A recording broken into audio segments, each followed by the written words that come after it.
nk'ibi biriko biraba muri Iran na hehe bifise ingaruka iyihe mu myaka 2 canke 3 ibiriko biraba muri Ukraine kugira twitegure dufate ingingo zo dushoboza guhangana n'ivyo bibazo mu gihe bitaba bituvuye ko tukaca turabana conjoncture yiwacu mu gihugu ibintu bimeze gute rero tukaca tubikora rero ku myaka 3 ni document rero ku mwaka twitegura kugira dufashe gutegura budget yo mwaka tugezemo tuhejeje tukaca dushaka ubundi mwaka tukaca twerekana akamaro kayo mu ishigwa mu ngiro y'imbona kazoza hamwe na PND. Iyi document rero ifise ibice bine nyamukuru kuko imbere yuko twerekana iyo turiko turajya tubanza kwerekana aho dusanzwe tugeze uno munsi nicyo tuca turaba mu gice cya mbere turerekana le contexte macroéconomique ubu ibijanye n'intunganyo mu bisata bitandukanye by'ubutunzi byifashe gute burya twerekana ama indicateur aho tugeze uno munsi. Igice cya kabiri turerekana ngene ubutunzi bw'igihugu bwifashe tuzokwegeranya ama finance publique. Cya gatatu kirerekana rero les priorités stratégiques ndiko ndavuga twavuze yuko tutegezwa kuduza umwimbu ni biki turiko turakora mu by'uburimi ni biki turiko turakora mu bijanye n'umuyagankuba ni biki turiko turakora bijanye n'ubutare ni biki turiko turakora ku bijanye n'igisata cy'amagara y'abantu canke ikindero. Inkuru nziza dufise nuko les prévisions za croissance kuri iyi myaka 3 iheze kuva 2023 gushika muri 2025 naho twagiye turahura n'ibibazo bitandukanye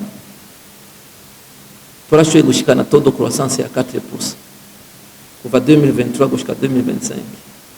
Muri uno mwaka wa 2025 tuko dutabla kuri taux de croissance ya 4,7. Turabona ko turiko turatera intambwe mu gihe muri 2024 twari kuri 4,1%. Aha icyo nshobora kuvuga kimwe kitameze neza nuko igice gifise abantu benshi bagikora mu cy'uburimyi n'ubworozi murabona ko cyaterereye cyane kandi aricyo dushira mu buryo bwinshi cyane kuko turiko turaba ibyagiye mu ma service ari byazanye byinshi tukaraba muri secteur secondaire muga l'agriculture na élevage kazana igice kimwe haba hari ikibazo nukuvuga yuko aho twategeza gushira ingufu nyinshi cyo twarazizemo nyinshi cyane mugabo nta musaruro byazanye byasaba rero yuko byo tuza gutegekanya turaba ibitagenze neza nibi kugira dushoye guhindura.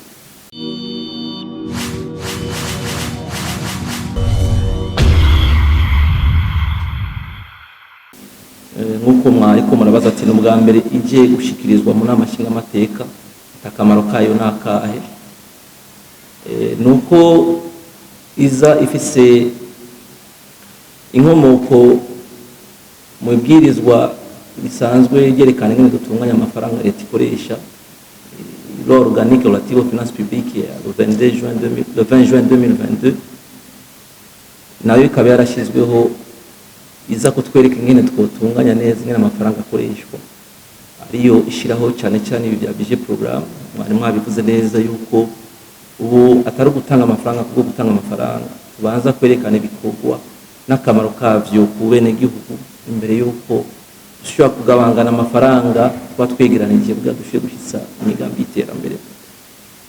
Muri iryo bwirizwa tugiye kuraba article ya 19 nivuga ibyo twita le débat d'orientation budgétaire nayo ikigamije hanini nuko tuba twabiteguye ko tuvyumva twebwe nk'abafundi aho twicaye mu biro twakoranye n'abasektorier mugabo bigasaba yuko tuza kwegera n'abasanzwe baserukira bene igihugu kugira twumve nabo nyene hanini ibyo twakoze twabikoze neza nabyo twibagiye mu byo bene igihugu bakeneye kuko amakori n'ibindi byose tubirondera kugira bisubire kandi kuza guteza imbere umwene gihugu.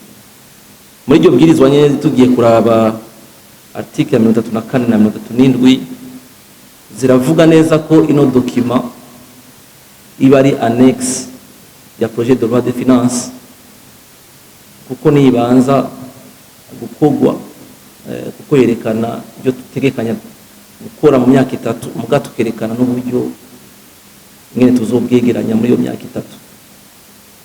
Tumaze kuyikora rero turaza tukayishikiriza kugira turabe ko atacyo twibagiye, hanyuma turabe na bimwe abene gihugu baba barabatumye ko byo twabifashe tukabikorera ko amabice biza kudufasha rero gutegura lete do cadrage kenshi za yerekana ya mafaranga ngene tuzokuza turayagabangana mu ministeri atandukanye no mu bisata bitandukanye. Iri si itegeko ni document mugabo ni irakomeye cyane kuko twumva neza kwiherekeza le projet de loi de finances mugabo tugiye kwiraba neza irerekana les grandes orientations budgétaires. Namba dufise fatiye nk'karero kuri no budget turiko turashira mu ngiro aho iri ku miliyaridi 500 zirenga gatoyi, aho twerekana ati ministere kanaka itwara ya ministere kanaka itwara aya a ni tugiye gutegura rero cya turaba ati les orientations budgétaires amafaranga hanini yoja hehe dufatiye kuma document d'office de planification stratégique nka vision na PND kugira dushike muri PND amafaranga twatwara hehe. Irerekana kandi muri rusangi ingene twibaza amafaranga tuzotoza ukuntu azogenda duga naho tuzoyakura, akaca yerekana n'amadepense ku myaka 3 ingene tuzoza tugati azoja mu mishahara, azoja mu bijanye na investissement, azoja muri biens et services, azoja mu transfer n'ibindi. Ivyo byose rero tukabikora tufatiye uko muri rusangi ku isi biriko biragenda, ico twita la conjoncture économique ku isi n'ibi biriko biraba muri Iran na hehe bifise ingaruka iyihe mu myaka 2 canke 3 ibiriko biraba muri Ukraine kugira twitegure dufate ingingo zo dushoboza guhangana n'ivyo bibazo mu gihe bitaba bituvuye ko tukaca turabana conjoncture yiwacu mu gihugu ibintu bimeze gute. Rero tukaca tubikora rero ku myaka 3 ni document rero ku mwaka twitegura kugira dufashe gutegura budget yo mwaka tugezemo, tuhejeje tukaca dushaka ubundi mwaka tukaca twerekana akamaro kayo mu ishigwa mu ngiro y'imbo nakazoza hamwe na PND. Rero tumaze kuyikora tuca twizana kuko tuce tuyiganira ko icyo twavuze ko ari débat d'orientation budgétaire, hanyuma tukaca turabayo tugakuramo nyamukuru tuja dushira muri budget tugiye kuzana vuba itegura umwaka wa 2026 ushira umwaka wa 2027. Rero ino document ni document hambaye cyane kubijanye n'ingene amafaranga les finances publiques zikoreshwa kubera iraduserva nka reference mu gutegura ya lete do cadrage nariko ndavuga ayikanyimika citugida rero muri préparation ya budget pour l'exercice 27 kuko duhejeje ngaha tuca dusohora ama envelope kuri chaque ministère ama bakaca batangura gushira mu mugabo hariho ibintu tuba twumvikanye bitabura muri budget kuko tuba twavyumvikanye ko ku nzego zitandukanye, tukaca turaba kandi yuko ihuye na PND dufise, tukaraba yuko bihuye na vision ivyo turiko turakora. Nituvuge ko dukeneye kuduza umwimbu ama tuce dusanga turiko tuja mu bintu byo kwinezereza, nituvuge yuko dukeneye yuko turonka abana baciye ubwenge ama dusanga twagiye mu bindi bintu nitwashize ingufu nyinshi ku bya education. Ni kugira discours yacu tugira ifatanye n'ivyo turiko turakora kuri terrain. Rero turasuya kandi tukaraba yuko ivyo twashizemo ama hypothèse tukaca turaba n'ingene ivyo twashize kugira twegeranye uburyo tubona bihuye. Namba mvuga ko ngeneye miliyaridi 400 nzotoza, ari uburyo nahaye obere kugira itoza amakori neza, ari uburyo nahaye amakomine kugira utoza amahera neza, ari uburyo nahaye ministeri ya affaires étrangères na finance kugira isohoke ije kurondera abagwiza tunga baza kuzana amahera mu gihugu. Ibyo rero tukaca tubiraba, ikindi tuca turaraba yuko ibisata bitandukanye bifisi vyankenerwa kugira bishoye gukoresha amafaranga, kuko turashobora kuyaronka bikatwena kuyakoresha. Ngira murabibona mu projet yari financé par les partenaires aho tuvuga ko turi kuri 27% kandi amafaranga tuba twamaze kuyaronka. Iyi document rero ifise ibice bine nyamukuru, kuko imbere yuko twerekana iyo turiko turajya tubanza kwerekana aho dusanzwe tugeze uno munsi. Nicyo tuca turaba mu gice cya mbere turerekana le contexte macroéconomique, ubu ibijanye n'intunganyo mu bisata bitandukanye by'ubutunzi byifashe gute, burya twerekana ama indicateur aho tugeze uno munsi. Igice cya kabiri turerekana ingene ubutunzi bw'igihugu bwifashe, tuzokwegeranya ama finance publique. Cya gatatu kirerekana rero les priorités stratégiques ndiko ndavuga, twavuze yuko tutegezwa kuduza umwimbu. Ni biki turiko turakora mu by'uburimyi, ni biki turiko turakora mu bijanye n'umuyagankuba, ni biki turiko turakora bijanye n'ubutare, ni biki turiko turakora ku bijanye n'igisata cy'amagara y'abantu canke ikindero.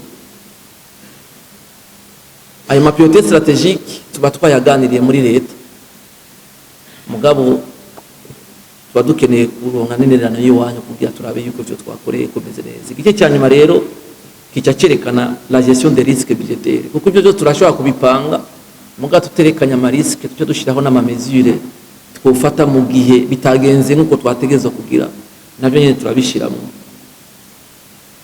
Rero mu gice cya mbere rero cerekana le contexte macroéconomique, turerekana uko ibintu byifashe uno munsi n'ivyagiye birahindagurika, tukerekana n'ibiko birakogwa uno munsi muri budget, tukaja twerekana rero n'imyaka itatu, hama tukaja dushimikira cyane kuri bya bisata bigwiza umwimbu twita secteur réel, tukaja twerekana ingene tuzohanahana ibidandazwa byaba byo dushora hanze canke ibyo dukura hanze na twebwe muri secteur extérieur. Amacha tukatwerekana igisata kijanye n'amafaranga muri secteur monétaire, kuko vyose bishoboka iyo le secteur monétaire nayo itunganijwe neza. Ngiye rero muri iyo chapitre ya mbere ivuga le contexte macroéconomique, mvuga ku bintu kijanye na secteur réel. Inkuru nziza dufise nuko les prévisions za croissance kuri iyi myaka itatu iheze kuva 2023 gushika muri 2025, naho twagiye turahura n'ibibazo bitandukanye, turashoboye gushikana taux de croissance ya 4% kuva 2023 gushika 2025. Muri uno mwaka wa 2025 tuko dutabla kuri taux de croissance ya 4,7. Turabona ko turiko turatera intambwe, mu gihe muri 2024 twari kuri 4,1%. Si byinshi cyane, mugabo turabona yuko tutariko turasubira inyuma, naho twongereza ko bukebuke. Ibyo rero byekaba byavuye hanini mu bisata bitandukanye by'igihugu. Tugiye kuraba nk'iyo 4% hizana na hanini wasanga igisata kijanye n'amaservice secteur tertiaire aricyo cyazanye byinshi nk'intererano, kuko icyo gisata cyaduze ibice bitanu n'ibice 7 kwijana. Hanyuma igisata cy'amahinguriro bice 4 bice 4 birenga, hanyuma n'igice kimwe mu by'uburimyi n'ubworozi. Aha icyo nshobora kuvuga kimwe kitameze neza nuko igice gifise abantu benshi bagikora mu cy'uburimyi n'ubworozi, murabona ko cyaterereye cyane, kandi aricyo dushira mu buryo bwinshi cyane, kuko turiko turaba ibyagiye mu maservice ariko byazanye byinshi. Tukaraba muri secteur secondaire, muga l'agriculture na élevage kazana igice kimwe, haba hari ikibazo. Nukuvuga yuko aho twategeza gushira ingufu nyinshi cyo twarazizemo nyinshi cyane, mugabo nta musaruro byazanye. Byasaba rero yuko ibyo tuza gutegekanya turaba ibitagenze neza n'ibiye kugira dushoye guhindura. Turavye rero kubijanye n'ingene ibiciro byagiye birifata muri no myaka itatu iheze, twagumye ibiciro byagumye biri hejuru cyane, kiretse muri 2020 byagabanutse gatoyi.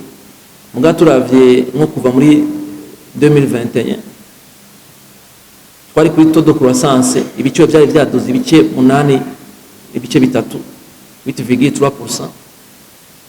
Muri 2020 tuca tuja kuri 18,9%. Murumva ngene ibiciro byagiye biraduga, 2023 tujya kuri 27,1%.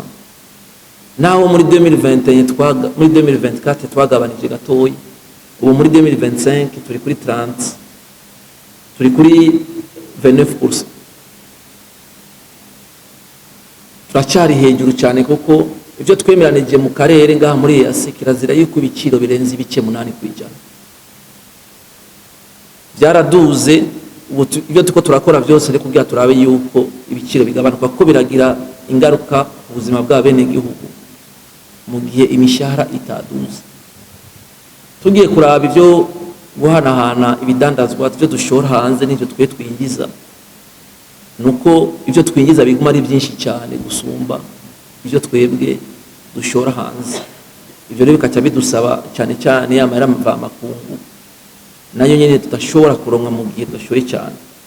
Turavye kuva 2023 gushira 2024 nukuvuga twari ibiharuro vyerekana yuko cyo twita balance courante, iyo mfashe ibyo twashoye n'ibyo twashoboye kwinjiza ngaha, nuko tubona ko ibyo twinjiza ari byinshi cyane, bigaca bituma icyo twita balance courante iba iri négatif de 10,1% en moyenne. Aho ni moyenne, muga dufashe 23-24 yari kuri moins 14,5%. 2024-25 yari kuri moins 4%. Yaragabanutse gatoyi muri 2025 yari moins 8,2%. Twifuza yuko muri budget 26-27 tuyigabanura gute? Ni mu gihe tudugije dushora hanze. Hama kubijanye n'amafaranga byo turi secteur monétaire, amafaranga muri BRB masse monétaire iba iri en circulation. Nuko ayo mafaranga ukwangana yaraduze ibice 25 birenga kwijana. Aho muri 2023 amahera yari en circulation yari 4,921 milliards. Mugabo 2025 tujya kuri 7,325 milliards. Ayo n'amafaranga BRB yinjije. Iyo si inkuru nziza mu gihe amafaranga yongerekanye muri ekonomi, umwimbu utaduze. Kuko tuca tusanga dufise bikeyi tuza gusuma, muga dufise amafaranga menshi, nibica bituma rero ibiciro biduka. Kuri no budget ya 25-26 rero naho twashuye kuyaduza, yaduze ibice 17 n'ibice 5 kwijana, mu gihe twabonye yuko byari byaduze cyane 27,7% umwaka uheze. Naya ma politique de restriction turiko turashiraho kugira tugabanya ama circulation mu gihe umwimbu utari kuraduka, ama bica bituma n'ibiciro bigabanuka. Amejo dutegekanya gukora rero en termes de perspective, nuko ma projection yacu tuyakora dufatiye ku ma hypothèse afatira kuri no situation duhejeje kubereka nk'igicapo ko hari byo dufise twabonye bitameze neza, ni biki twokosora kugira tugire dusubire kuri situation twoyoba imeze neza. Ko murazi yuko dufise ya programme de stabilisation macroéconomique duhamagarirwa kugabanya bya déficit budgétaire, le taux d'inflation, différencier les taux de change entre le marché parallèle na le marché officiel, tukayigabanya. Tuca tuyifatanya muri rero gutegura rino budget rero. La situation actuelle murazi ko itameze neza kuko ama indicateur amwe ari rouge, na bivuze ko taux d'inflation nyene yari hejuru, ya déficit kaba ari hejuru. Nk'ubu muri le budget révisé twatanguye na budget initial yari mu 400 milliards arenga, muga muri budget révisé twari kuri 325 milliards. Ubwigoro bwagiye burakogwa kugira tugabanye déficit. Taux d'inflation murabona ko kuva mu kwezi kwa kane k'umwaka uheze yari kuri 45,6%. Muga no musi tuvugana twabonye kuri 29%. Turabona ko turiko biragenda neza. Le différentiel de taux de change yari mu 8,000, muga murabona kuri musi ya 6,000. Twatanguye avec le différentiel à plus de 150%. Muga ubu iri musi ya 100%. Muga urugendo ruracari rurerure ibitegezwa gukorwa. Rero mu perspective yose turabiraba. situation imeze gute uno munsi, hanyuma tukaca turaba les orientations stratégiques du gouvernement.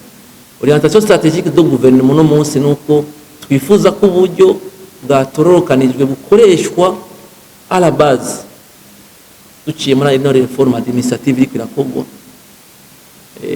amafaranga akoreshwe hariya akoreshwe neza, atunganywe neza, azana ibintu bihindura ubuzima bw'abene gihugu. Donc turafite des orientations stratégiques gouvernement yashizeho, hama ibyo byose rero bikaca byerekana ko hazoba une amélioration globale y'ama principaux indicateurs macroéconomiques.